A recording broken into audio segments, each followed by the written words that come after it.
A veure, Garcia, per on començo? El tema. El tema és molt dels 60, a molt estirada als 90. A més, amb allò que hi va haver de la grip aviar fa uns anys, que al final va resultar que era tot un bluff. Vostè creu que una sèrie basada en un virus pot interessar a algú?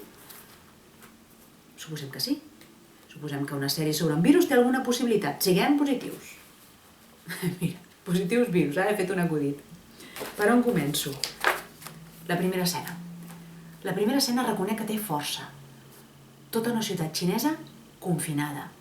I els seus habitants als balcons donats ànims els uns als altres. És potent, impacta. Segon capítol, l'expansió del virus tan ràpida. Crea angoixa, crea tensió. Però esclar, aleshores em ve amb això de... A veure si ho trobo. Doctor, hem localitzat el pacient 1.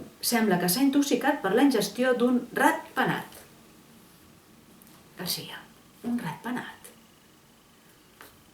No creu que seria molt més interessant que fos un virus inoculat? No sé, posem pel cas pels Estats Units. La cosa segueix. La infecció s'expandeix per Europa i acaba arribant a Espanya. Aquí m'aturo. Ja sabem que vostè té un deix, com ho diríem, una miqueta misantrop. Però vostè creu que la gent seria tan idiota com per agafar els seus cotxes, marxar a les segones residències, expandint el virus massivament? I la senyora aquesta, que se'n va a la muntanya perquè els seus fills es desfoguin i acaba creant el caos i la destrucció de la Cerdanya?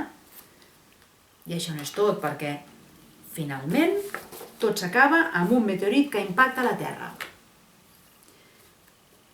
Ja no li dic perquè, un, sortiria caríssim, i dos, és molt nihilista.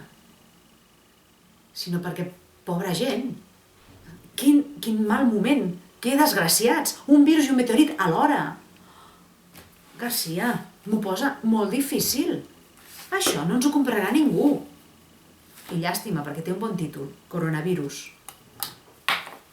Sap què li dic? Per què no torna a agafar aquell guió que va començar a l'octubre de farà 2-3 anys, aquell que anava sobre la suposada independència de Catalunya? Només tindria que retallar una miqueta la part del procés i donar-li un palet més de carisma al personatge del president.